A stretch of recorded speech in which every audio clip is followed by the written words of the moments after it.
Warahmatullahi wabarakatuh. Nama saya Ilham Adi Kusuma, NIM 24 Prodi Informatika Sistem Analisis Data kelas G. Baik, saya akan mempresentasikan hasil kerja saya yang sebelumnya sudah ditugaskan oleh dosen. Dan di sini diperintahkan untuk dua buah kasus, identifikasi entity, atribut, dan relasionalnya. Di sini ada kasus pertama, diminta untuk mengidentifikasi entity dari kasus tersebut.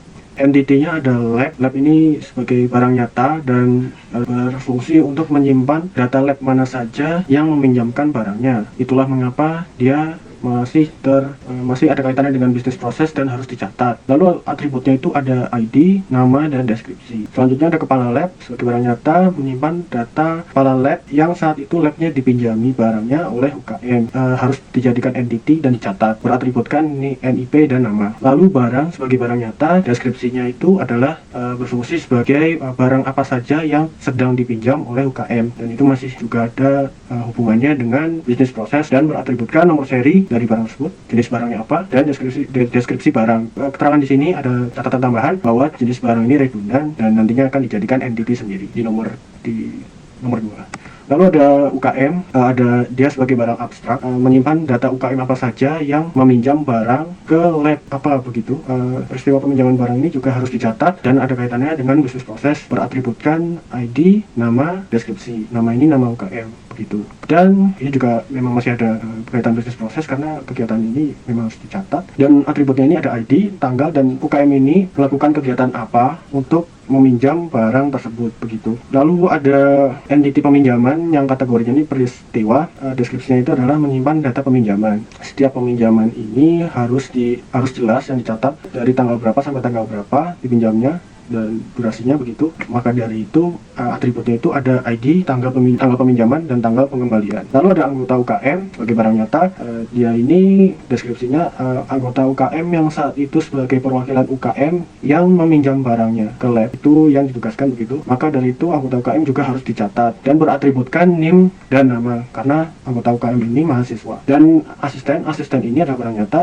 Jadi deskripsinya ini dia ini adalah membantu proses peminjaman yang dilakukan oleh anggota UKM tadi, dan ini masih ada juga kaitannya dengan bisnis proses, maka harus dicatat. Dan asisten lab ini juga mahasiswa dan dia juga sama beratributkan NIM dan nama. Lalu ada soal nomor 2 yang tadi saya bingung sedikit, jenis barang yang di entity transaksi juga harus dijadikan entity sendiri karena dia akan redundan, karena di satu sisi harus dicatat di UKM dan di satu sisi juga harus dicatat di transaksi kalau tidak salah begitu. Lalu juga ya seperti itu karena masih ada kaitannya bisnis proses dan beratributkan ID, nama jenis barangnya apa, dan deskripsi. Lalu ada keterangan tambahan, setelah jenis barang ini menjadi entity yang sendiri berdikari, maka harus dihapus di atribut transaksi tadi dan cukup dicatat ID jenis barangnya saja. Lalu yang ketiga ada diperintahkan untuk mencatat atribut yang tidak bisa dimasukkan ke entity yang sudah ada. Di sini ada atribut kondisi barang saat dipinjam karena ini akan mengakibatkan multi value, karena di satu peminjaman ini juga bisa dipinjam banyak barang sekaligus dari satu lab. Dan juga ada nama atribut berapa item yang dipinjam karena ini juga bisa menyebabkan multi value karena mengacu yang harus kan barang tadi kan ada atribut jenis barang, maka dari itu juga ada hubungannya dengan berapa item yang dipinjam. Jika misalnya ini dijadikan atribut peminjaman, maka itu akan menyebabkan multi value juga. Dan yang soal keempat adalah penentuan primary UID, secondary UID setiap entity. Saya membuat tabel seperti ini. Entity lab punya ID, nama, artificial ID karena tidak ada ID lab, nama itu natural, karena nama itu bisa berubah maka dia jadi secondary, dan primarinya itu ID yang dibuat artificial. Lalu kepala lab ada natural, itu NIP juga natural, primary karena ya tidak ada lainnya selain NIP. Lalu barang ada nomor seri, dia itu natural seperti yang dikatakan di dalam soal, ada nomor seri. Dia sebagai primary ada UKM, ID, nama, sama konsepnya seperti yang lab tadi. Lalu ada kegiatan ID ini kan dibuat karena supaya tidak bingung nantinya, maka dia masuk artificial dan primary. Peminjaman ID juga ini buatan karena ID peminjaman itu aslinya tidak ada maka dibuat, dan dia dijadikan primary, tidak ada UID lain. Anggota UKM, NIM, dan asisten juga NIM karena dia mahasiswa, dia natural NIM-nya, dan juga sebagai primary. Jenis juga tidak ada aslinya maka dibuatlah ID dan sebagai primary. Lalu selanjutnya ada nomor 5 yang diperintahkan untuk mencari relationship antar entity. Bisa dilihat di sini antar kepala lab pasti punya kepala lab, barang itu juga punya lab, peminjaman juga dilakukan oleh lab, asisten juga masih ada hubungannya dengan lab. Dan jika prinsip yang sudah saya dapat itu kan dikatakan jika satu sisi ditambahkan maka salah satu sisi juga harus ditambahkan. Ini juga memang begitu prinsipnya sama. Kepala lab, asisten juga jika ditambahkan maka kepala lab juga harus ada begitu. Jika menambah asisten berarti perlu entity dari kepala lab, ini asisten untuk kepala lab siapa begitu, dan seterusnya sama sampai ke asisten yang paling bawah ini. UKM dengan kegiatan juga ada, anggota UKM dengan UKM juga ada, peminjaman dengan kegiatan pastinya ada, anggota UKM dengan peminjaman, karena anggota UKM asisten lab sama proses peminjaman ini saling berkaitan begitu. Lalu asisten dengan peminjaman juga, dan seterusnya tidak ada relationship-nya. Lalu untuk kasus yang kedua di sini disediakan kasus untuk mendeskripsikan sebuah bengkel ahas. Lalu nomor 1, identifikasi entity tersebut. Entity dari bengkel ini ada transaksi sebagai peristiwa menyimpan data transaksi reparasi motor yang sudah diperbaiki. Alasan dijadikannya entity itu karena ya ini memang bisnis proses, dan juga barang-barang yang sudah digunakan untuk selama reparasi ini. Selama reparasi nanti juga ada entity reparasi ini juga masih memang ada bisnis proses, maka harus dicatat. Lalu ada atributnya, nomor faktur, tanggal, barang, pegawai, harga. Pegawai di sini nanti maksudnya pegawai yang melayani saat itu. Tapi keterangan di sini barang, pegawai, dan harga ini redundan. Jadi nanti ada dibuatkan sendiri. Lalu ada pelanggan ini sudah jelas dan nyata, dia ini yang punya motor, dan data pelanggan ini memang harus disimpan sendiri. Siapa saja yang sudah mereparasi motor ini perlu dicatat, karena kepemilikan motor mungkin saja sama ya, sehingga ini juga terkait dengan bisnis proses yang perlu dicatat. Beratributkan ID pelanggan, nama, alamat, nomor telepon, dan motor. Motor ini redundan, dan ini motor harus dijadikan entity tersendiri. Selanjutnya ada jenis item. Jenis item ini benda abstrak menyimpan data jenis barang yang dipakai saat proses reparasi. Karena data jenis item ini juga masih ada kaitannya dengan proses bisnis, karena part apa saja yang dipakai begitu. Dan atributnya ini ada ID, jenis item, dan tanggal. Oh ya, untuk kode part, kuantum, harga persatuan itu saya jadikan atribut untuk stok. Jadi ini saya loncat dulu ke stok. Jadi stok ini benda abstrak menyimpan data apa saja yang ada di gudang saat ini. Karena ya stok itu juga masih ada kaitannya dengan bisnis proses. Jika stok tidak dicatat nanti maka akan kebingungan. Nah, stok ini saya taruh atribut kode part, nama part, kuantum, harga. Begitu nanti ketika perlu dicatat dari entity jenis item ini, nanti dicatat kode part dari entity stock. Lalu ada stok, berarti ada restock. Restock ini juga benda abstrak menyimpan data apa saja yang telah dibeli untuk disimpan di gudang. Karena restock ini juga masih ada kaitannya dengan stok tadi.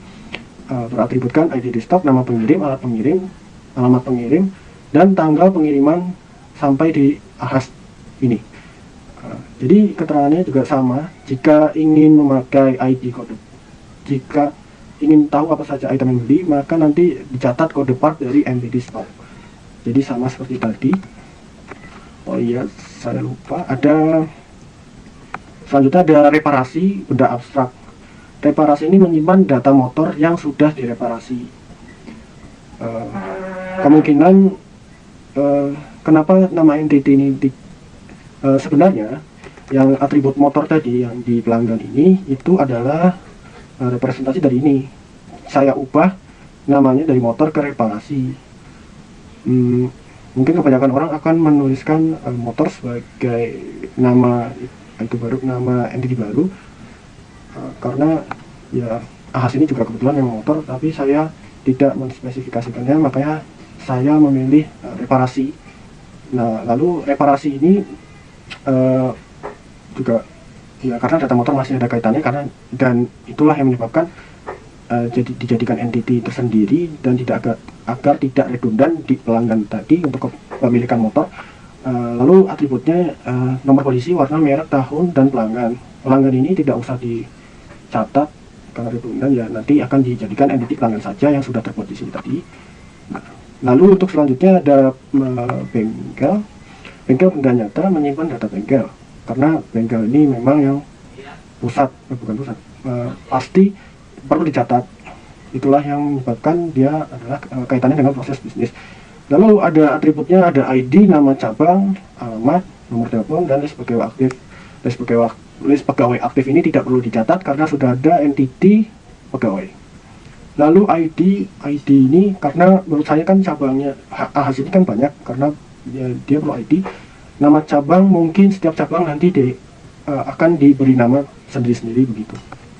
Lalu stok tadi sudah saya jelaskan, dari stok juga sudah. Lalu nomor 2 tadi sebenarnya sudah saya singgung tadi sebelumnya, pegawai ini tidak dijadikan atribut transaksi karena ya dia akan redundant, multi value, karena kan satu transaksi ini kan pegawai ini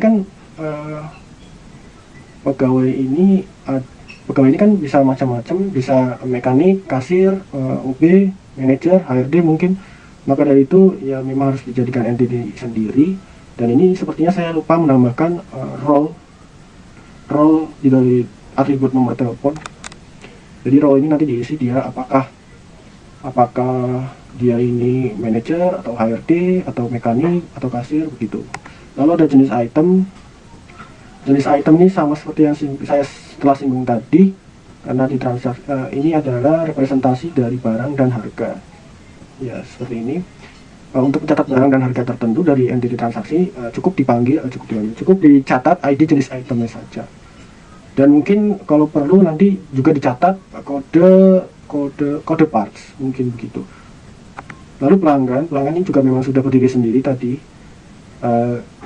Jadi ketika motornya sudah diperbaiki di entity reparasi, cukup dicatat ID pelanggannya saja begitu. Lalu nomor 3 ada catat atribut yang tidak bisa dimasukkan ke entity yang sudah ada. Atribut berapa saja yang dibeli di entity transaksi itu bisa menyebabkan multi value, karena barang parts itu kan bisa banyak ya yang dibeli, dan selanjutnya ada berapa item yang dibeli ini juga bisa menyebabkan multi value. Mohon maaf kalau jika ada kesalahan. Terus selanjutnya ada total harga fix. Total harga fix ini maksudnya harga plus diskon di entity transaksi juga, dia menyebabkan multi value karena mengaca dari barang apa saja yang dibeli juga sudah multi value, apalagi nanti total harga fix. Menurut pemikiran saya juga itu akan menyebabkan multi value. Lalu soal nomor 4 ada penentuan primary UID, secondary UID. Bisa dilihat di sini ada transaksi nomor faktur, sudah dijelaskan di soal, dia berarti natural, primary.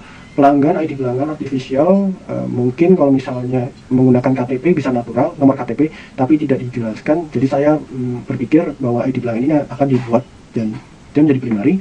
ID pegawai, pasti pegawai punya nomor pegawai, maka dia natural dan primary. ID bengkel, sebenarnya tidak ada ID bengkel ya, maka dari itu dibuatlah.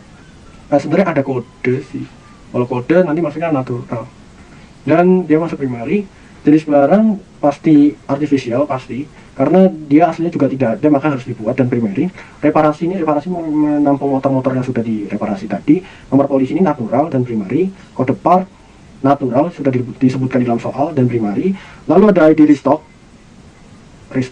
juga artificial karena kan tidak ada ID restock aslinya dan primary. Lalu soal nomor 5 ada relasinya seperti ini.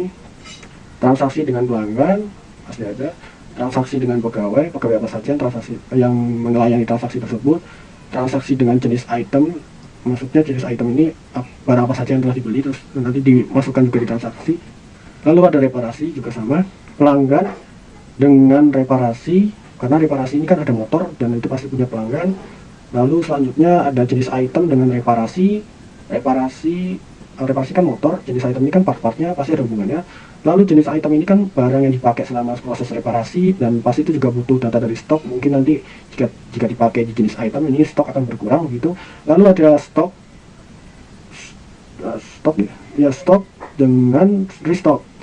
Itu sudah pasti karena ketika kita menambah ada data restock baru, ketika ada data barang baru masuk, pasti itu kan nambah ke stok. Terima kasih, kurang lebihnya mohon maaf. Wassalamualaikum warahmatullahi wabarakatuh.